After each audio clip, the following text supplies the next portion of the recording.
Good morning, good morning, good morning, and welcome back to the Couch Rugby Podcast. In today's video, we're going to cover the latest changes to the Springbok squad that's going to take on Argentina in Santiago on the 21st of September. And we're also going to respond to some salty comments from the previous video that I made about the World Rugby scandal. So stay tuned for that. If you like to hear some salty tears in the comments, you don't want to miss this one.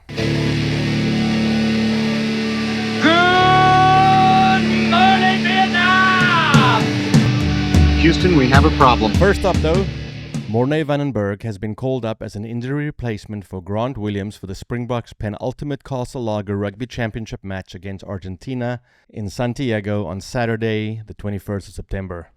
Williams, who started at scrum off for the Boks against the All Blacks in Cape Town last weekend, was ruled out of the touring squad due to a knock on the arm. Van den Berg, who joined the Springbok squad in Stellenbosch today, made his debut against Portugal in Bloemfontein and earned his first start in the green and gold against Australia in Perth last month. With Springbok coach Rassie Erasmus looking to give players a chance to gain some valuable game time against the top teams in the world and build squad depth for the 2027 Rugby World Cup in Australia, this offers Van den Berg a valuable opportunity to measure himself against the top opposition. It's always sad to lose a player to injury, and we feel for Grant, who has been waiting patiently for his chance to start the season, which he finally achieved last week, said Rassie Erasmus. We have great squad depth, and if one player is injured, it opens the door for another player to make a statement. Morné has only played 2 tests for South Africa so far, and facing Argentina at home is a completely different challenge. I think this gives us great insight into Rassie Erasmus's thinking. It's the reason he left 7 Boks. He dropped 7 Boks out of this team for the tour to Argentina, and the reason is 100% to see what they can do when the high stakes pressure is coming on. And I think Argentina is ready for them. Argentina thinks that they can beat the Boks. So Rassie knows that the game in Argentina is going to be an absolute humdinger, right? He knows that Argentina thinks that they can beat the Boks, and why wouldn't they? They beat the All Blacks in this rugby championship already. So Argentina beat the All Blacks. They put on a masterclass in rugby display at home last weekend against Australia. If you haven't watched that game, go see it. It's insane. Argentina ran in 9 tries against the Aussies in, I think, the last 50 minutes. They completely blew the Australians off the field. It's only an 8-point difference between Argentina and South Africa. And I think Argentina believes they have a sniff at it. And why wouldn't they? They beat the All Blacks, and they saw how the All Blacks took us pretty close the last 2 games. The Argentinians are at a high after they beat Australia convincingly, gave Australia the biggest hiding they've ever received in World Rugby. So Argentina is ready. They're hopeful. They believe.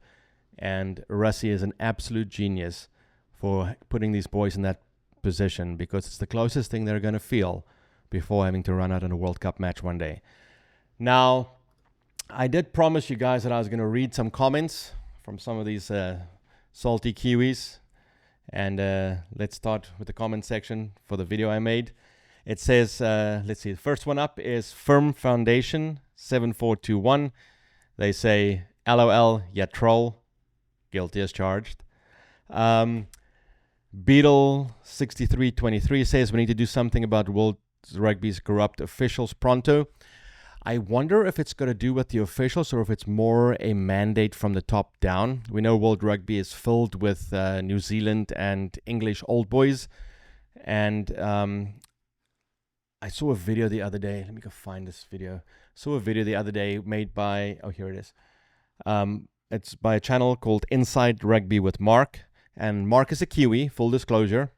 We won't hold that against him.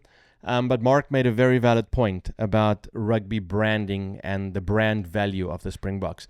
So if we look at the Springboks, although we're ranked number 1 in terms of rugby as a team, and it's got nothing to do with the amount of followers that the team has, but it's got to do with the actual value of the brand. And if you look at the rugby brand of the Springboks, they're currently 6th in the world. And if you want to find out more about brand value and how that's attributed to, do go and have a look at Mark's channel. It's Inside Rugby with Mark. It's on YouTube. And the video is called Why is South Africa Ranked 6th? I think he made a good video. And Mark says that he wants to grow rugby. I think he's a Kiwi that lives in Mexico or South America somewhere. And his channel is all about growing rugby. So good on you, Mark. We'll support that any way we can. So go give Mark a like and a subscribe if you guys can. Also give us a like and subscribe. And let's try and make rugby more accessible to people. It's one of my big qualms with World Rugby is the fact that they're so easily or so vindictive about their TV money monopoly that anytime YouTubers make videos about rugby and like the smallest amount of footage, they will freak out and give you a copyright strike. And I think that is actually hampering the game. If you look at how the UFC blew up, yes, there's pay-per-view fights and stuff. So by all means, broadcast the game live, raking that money. But at a certain point, you have to allow other people to make videos and channels to make videos so we can keep growing the game. I'm in the US. Rugby in the US is just like in its infancy right now. I actually produced and directed a documentary for Rugby Pass TV, and that was all about the USA rugby team playing against the New Zealand All Blacks. So I spent a week with Gary Gold, old Sharks coach from South Africa. I spent a week with him and the USA rugby team, Eagles, when they were preparing to take on the New Zealand All Blacks. And a game like that, because the All Blacks is number one ranked in terms of brand value, they get to play these exhibition games. And I think we need to do some of that with South Africa too, in order to up their brand IP. And so I'll link that video. I'll put a trailer in at the end of this video if you want to go have a look at it. And then go on to Rugby Pass TV. You can go to the YouTube channel. We put a free version out, I think 2 years ago on it. So if you want to go see the documentary on growing rugby, and I think the United States is absolutely a sleeping giant when it comes to its potential to be one of the big rugby major players in the world. So go have a look at Inside Rugby with Mark. Mark will explain to you how the brand value is determined, for those of you who don't know. And it's quite interesting, and I think that's one of the reasons why the decisions in World Rugby skews heavily towards New Zealand and England, for instance, is because those are the top two brand value teams in terms of monetary return. So I kind of see the corporate corruption behind it. The irony, of course, is that these guys are talking about this video. One guy here says that it was clickbait, that I said it's a rugby scandal. I got correspondence from a guy that asked not to be named, that assured me, and I think the purpose of his email was to assure me that the officials did speak to New Zealand Rugby after that first match against the Springboks, where they were targeting and diving in on players, that the officials did contact the New Zealand Rugby team and have a conversation with him. And I think his goal of sending me this email was to let me know that something was being done about it. But I think you missed the point just a tad there, lad. My point was not the fact that foul play exists, because all teams do it. My issue was the double standard in how the teams are being treated, right? South Africa, Tonga, Fiji, Samoa, all of these other nations have their players banned. We've had some of these tier 2 nations, players not even be able to make it to a World Cup. A rugby player in his lifetime has maybe 1, 2, if he's lucky 3, and if it's a crazy freak like freak of nature that plays rugby when he's like 9, like Frans Steyn, he can maybe make a 4th World Cup, right? If they're lucky. And if they're injury free. So the players that get to that top tier of the amount of World Cups they get to play is so rare, and they're like a rare breed in their own. So why would you take the opportunity to players that might just get one chance to play in a World Cup away from them by sanctioning them that heavily? And to be fair, over the last 2 years, I actually went and looked it up. There's been about 6 New Zealand players that were handed out red cards that had to go to hearings, right? Compared to 2 from South Africa, which is also an indication between the level or the sort of culture within the team that's changed. South Africa, we used to take people's heads off too. I get it. But there's only been 2 citations and then 6 for New Zealand to do a direct comparison. So the argument at surface level there would be, oh, well, look, they are sanctioning New Zealand. And here's the point, and this is why it's wrong, is the fact that out of those 6 hearings, these players got a 1-match ban.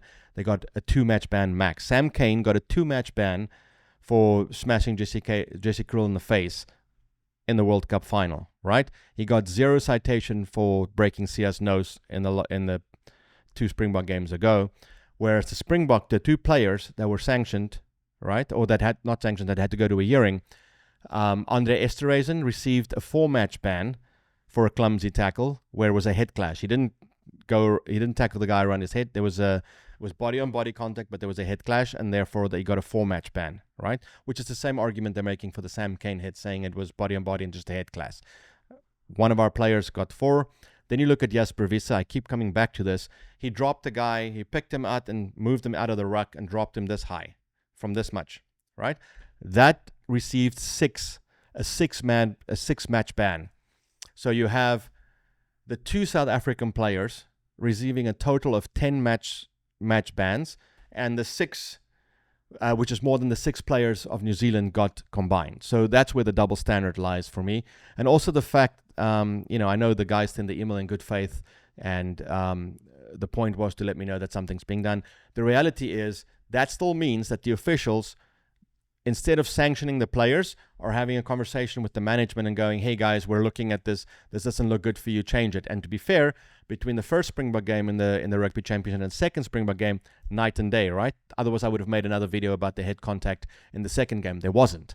They played it fairly clean down the line.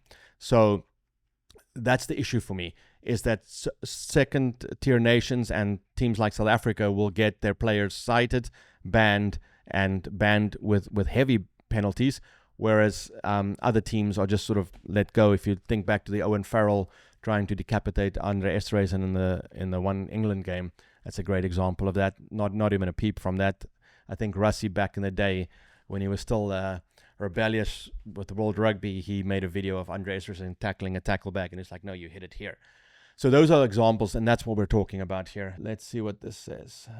Here we have JNL says, please don't judge all South Africans by this guy. Screw you, JNL, but they're also right. I speak for myself, so just me. Don't judge anyone else for it. Then him and some guy called Henny Keke or something have this whole little circle jerk. I'm assuming it's a him, J and L. Maybe it's 2 people. I don't know. They have this whole circle jerk where they whine and complain about how look at all these South Africans agreeing in the comments. And they're right. 96.4% of the people, 96.4% like versus dislike ratio. So we basically had a 3.6% of dislikes and 96.4% likes on the video. And it had a few 100,000 impressions and stuff. On the other channel, I think we got 500,000 views. On this one, this video is 24,000, and then like 200,000 impressions. And from them, 96%, 96.4 were positive. So yeah, a lot of people agreed with us, which means it's not just my imagination. I think we've been dealing with it for a while. And I'm smirking a lot, and I'm not upset about the comments. By all means, don't agree with me. Come at me. We'll have a conversation. That I enjoy it. In fact, one of the things that made me the happiest is the fact that I knew that these comments were made after the first game South Africa and New Zealand played in the Rugby Championship, and we beat them. And then I made the video about the head contact, and then these guys all commented that 3.4% of Kiwi, whatever their nationality was complaining about the video.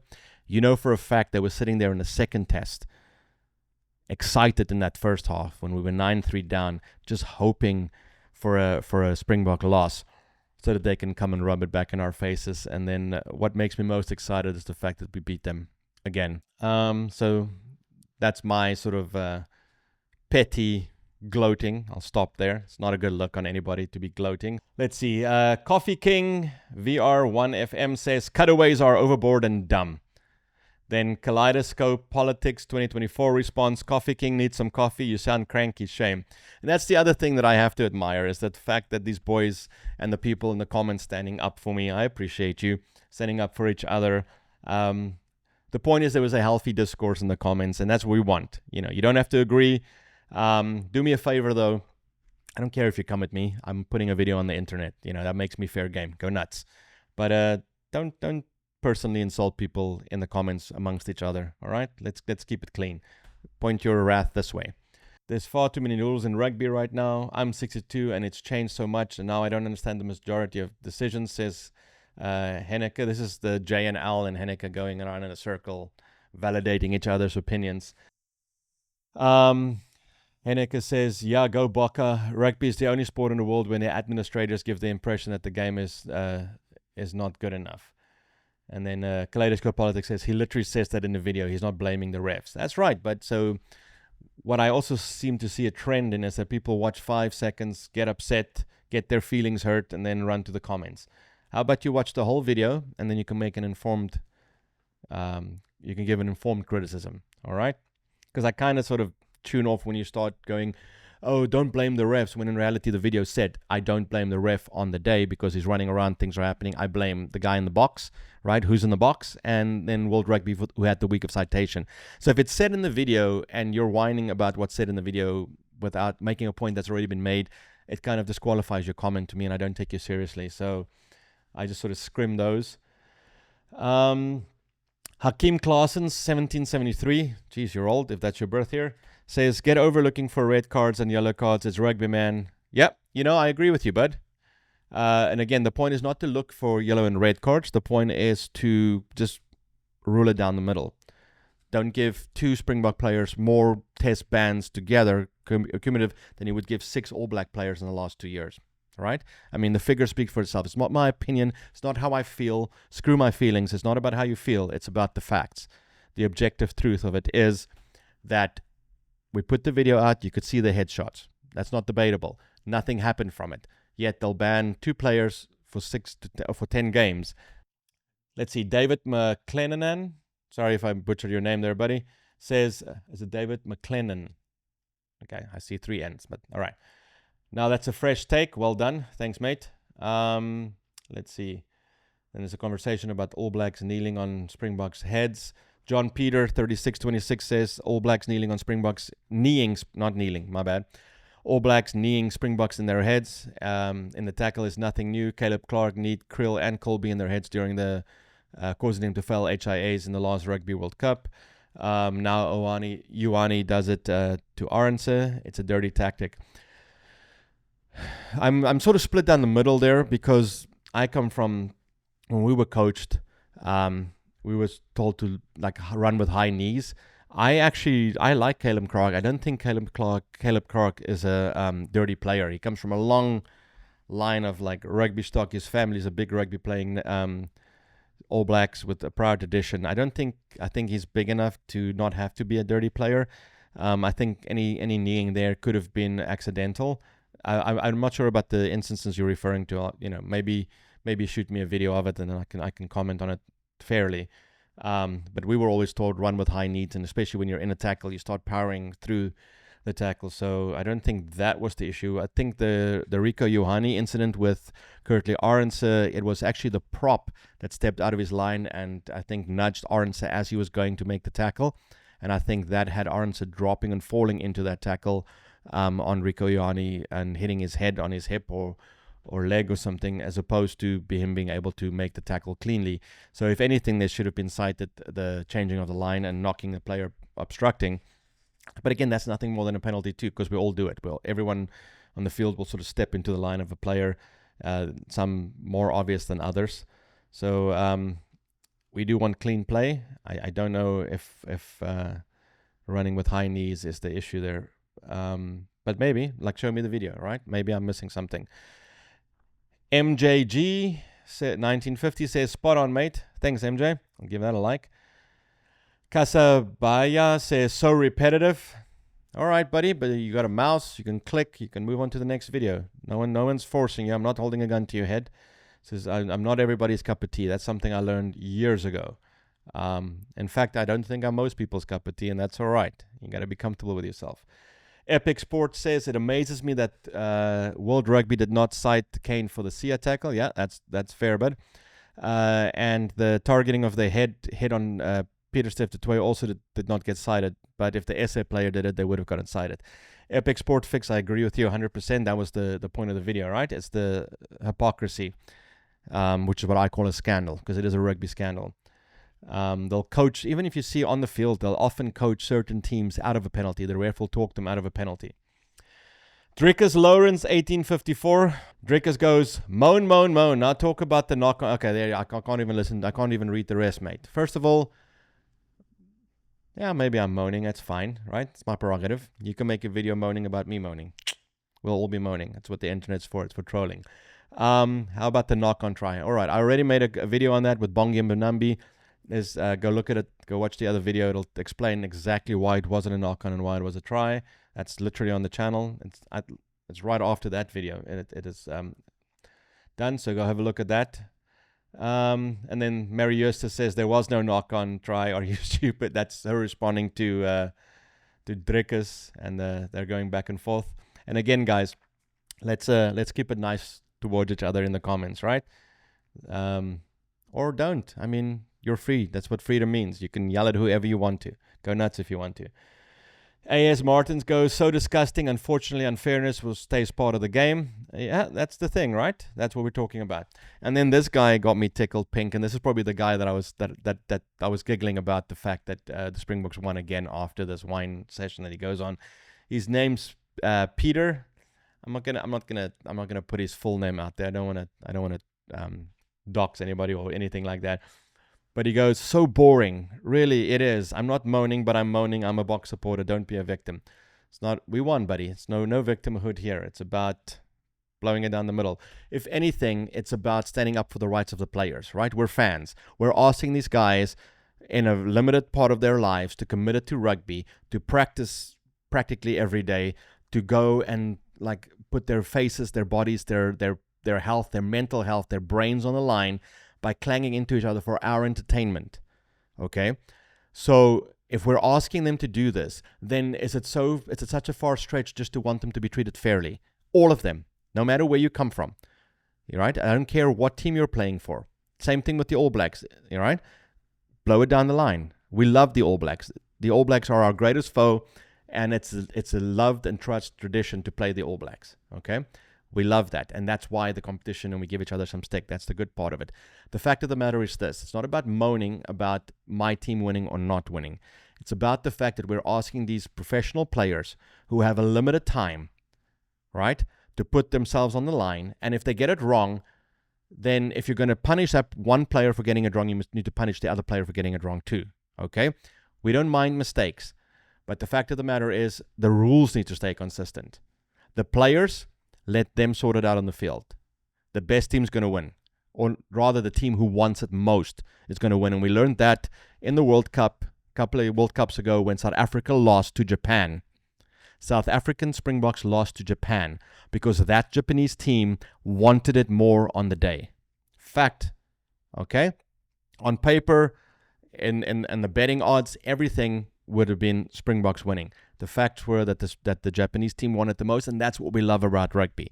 The fact that the guys on the pitch who put it all on the line get to determine the outcome. And the reason why I've repeated this now 7 times over, and I've tried to say it slowly, is because one of the comments, I'm trying to find it here, it just made me laugh, was saying that I need to speak slower and repeat it more often because most of these people in the comments are idiots, and that they don't understand. Maybe it was in the Bongi, video that he said, but I'm gonna find that comment and I'll give you a shout out on a different video. But whoever said that, it made me laugh and gave me a giggle. Yeah, so that's my 2 cents. And actually, that's my whole $5 on it, because I think I gave a lot more than 2 cents. Takeaways from this video: go comment, have fun, try to be courteous to each other. I don't expect you to be kind to me. I'm putting myself out here talking nonsense, therefore you can have a go at me. I'm not going to lose sleep. I'm not going to cry about it. In fact, if you come up to me one day, if we bump into each other and you go, hey, I gave you some shit in the comments, I'll probably buy you a beer. All right? So until next week, when we play Argentina on the 21st in Santiago, where we're going to have a brand new baby Bok. I say baby Bok, I only mean that in caps. These boys are full-blooded Springboks, earn the right to be there, play their hearts out. We're going to see new combinations. I'm excited. I think we should try Jesse Krill at 12 and Lukanya at 13, or play that combination back and forth and see what happens there.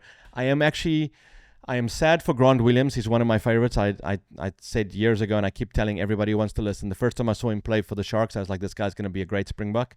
So I'm sad that Grant Williams is not going, because it would have given him a great opportunity to earn some valuable experience. But I am excited about the fact that Morne van den Berg gets to be there. I think Rassie and them identified him quite a while ago as a huge talent, sort of maybe a possibility of someone who can step into a Faf de Klerk mold or play a similar style of rugby than like Faf de Klerk or a Cobus. So it's going to be a humdinger. And I keep saying this, Argentina believe that they're going to beat us. And they have a very good chance of doing it if we play loose and screwed up and make the silly mistakes like we did against the All Blacks. Because let's be honest, we were great and we beat the All Blacks twice, but we weren't at our best. And that's both exciting and worrying, because, well, it's not really worrying, because we all believe that Rassie has a plan, right? And I think Kieran Zels pointed that out as well. I think Zels says that he wants South Africa to play to their strengths. So I just feel at the moment we're maybe one or two passes too far, where we try and push that last pass on the edge, that last pass. Look, if those passes stuck and the guys scored on the edge, we'd all be singing their praises, right? So, I mean, I'm sitting on a chair or on a couch watching the game. I'm not on the field doing it. So take that with a pinch of salt. I think maybe we need to marry what Zels was saying from Kieran Zels. And my kid loves watching Kieran Zels, by the way. But then, like Uncle Theo says, box by 10. We marry what Zels is saying with what Tony Brown is saying, and maybe we make it one or two passes shorter than what we currently are until we get to that point where we can take the next step up. I think we're in for an exciting brand of rugby on the 21st. I cannot wait. In fact, I'm counting the minutes. We're all dying for rugby content, and I guess we will be dying for rugby content until next week. So until then, stay safe, take care of each other, don't do anything I wouldn't do. Don't do anything I wouldn't do now. Like 10 years ago, there was no limits. As of now, have a great day, take care of each other, and ciao for now. Tough day at the office. Right, tough first 40 minutes. Okay, let's adapt right now. Let's show character right now. Let's not ever fucking give up. Okay, look at us. No one's passed out on the floor, no one's not breathing. Hey, heads up, it's okay. Boys, the one thing that's not negotiable in this group, we don't give up. Okay, we play the best team in the world, good, bring it to us. Now we're gonna get better. Let's just get better, man. Come on, let's take this fucking opportunity. Hey, look at each other now, let's get better. Success for us would be putting together a performance that we're proud of. If you don't play your best, you'll take it to your effing graves. I think it's a tale of David and Goliath. To go against the storied and famed All Blacks. Coming off a real setback, losing to Uruguay. The underdog it's nothing new to us. It's 15 men out there putting down a challenge. I think there's no better moment in sports than a challenge like that in front of a crowd like that on home soil.